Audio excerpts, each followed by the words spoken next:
lorsque le milliardaire Warren Buffett a déclaré sur CNN, oui, effectivement, nous ne sommes plus dans la lutte de classe, mais dans la guerre de classe, et cette guerre, c'est nous les riches qui la menons, et c'est nous qui sommes en train de la gagner. Monique Pinson-Charlot, bonjour. Acte 2 d'Éthiquement parlant. En quoi, à vos yeux, la lutte des classes actuelle est-elle comparable à celle du passé ?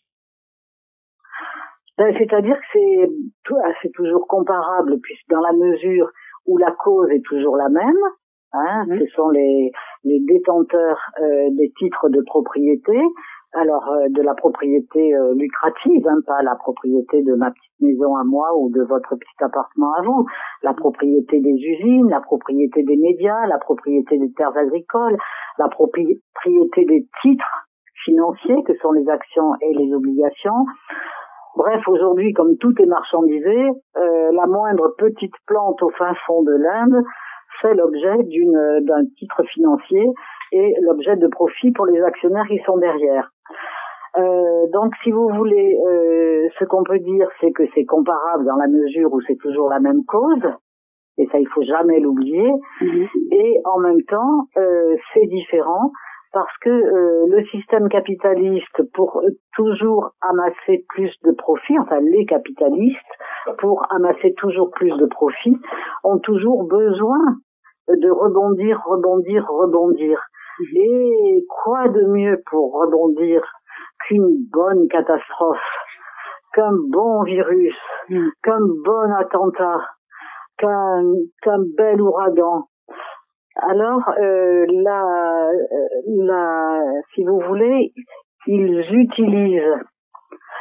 instrumentalisent les catastrophes à des fins pour faire rebondir le système capitaliste et donc, pour répondre à votre question, aggraver la lutte de classe, aggraver l'oppression des travailleurs, aggraver l'exploitation.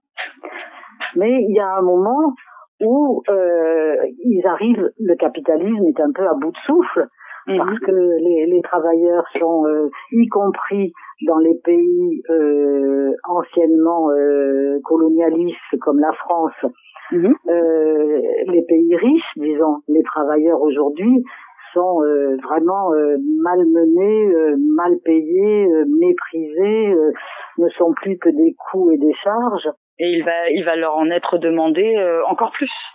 Voilà, exactement. Et donc, à chaque fois, ils pratiquent ce que Naomi Klein a appelé, c'est une chercheuse canadienne, elle a appelé ça la stratégie du choc. Elle travaille sur le capitalisme du désastre.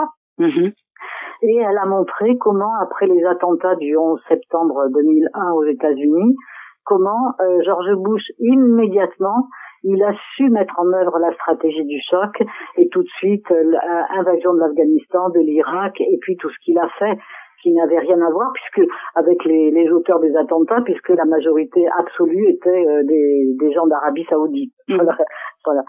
Et donc la stratégie du choc, c'est par exemple aussi, elle analyse bien la Nouvelle-Orléans avec l'ouragan, et ça a permis d'évacuer aux États-Unis, ça a permis d'évacuer les plus pauvres de cette ville. En France, on a eu la canicule de 2003 qui a permis au gouvernement de Jean-Pierre Raffarin sous Jacques Chirac non seulement de ne pas présenter ses excuses pour avoir si peu anticipé cette canicule qui a quand même fait 19 000 morts, et ces 19 000 morts ont été toutes des personnes âgées isolées très pauvres. Et le résultat, il nous a punis, nous, qui étions pour rien, en nous demandant de travailler gratuitement le lundi de Pentecôte pour que ça ne se reproduise plus, pour venir en aide aux personnes âgées. Donc, si vous voulez, on est passé de ce qu'on appelait la lutte de classe à aujourd'hui la guerre de classe.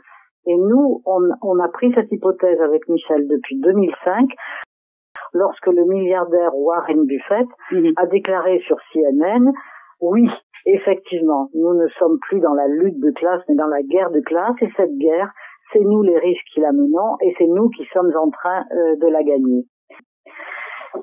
D'accord. Et je pense que Emmanuel Macron, lorsqu'il a dit au début de ses interventions par rapport au coronavirus, il a répété 6 fois le mot guerre. Nous sommes en guerre. Nous sommes en guerre. Tout à fait, 6 fois. On l'a compté. Super. Et donc, c'est évidemment, il nous a fait croire que nous entrions en guerre contre un virus invisible, mais pas du tout. C'était bien. Nous sommes en guerre contre les travailleurs devenus inutiles à l'heure du capitalisme mondialisé, à l'heure de la robotisation et de l'intelligence artificielle. Tout à fait. Voilà.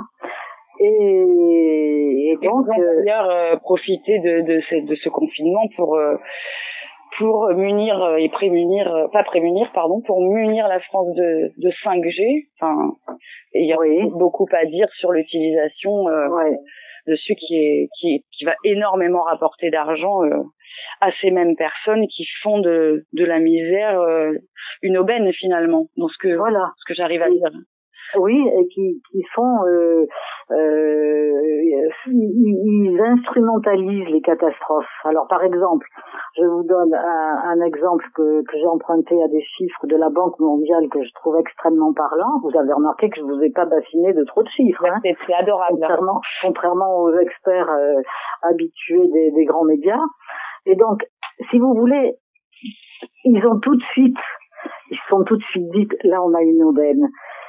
Parce que la finance, avant l'arrivée du coronavirus, ce qu'on appelle la capitalisation boursière, les richesses du monde de la finance, était entrée en 2019 en décalage total, inédit, d'avec la valeur des biens produits sur la planète.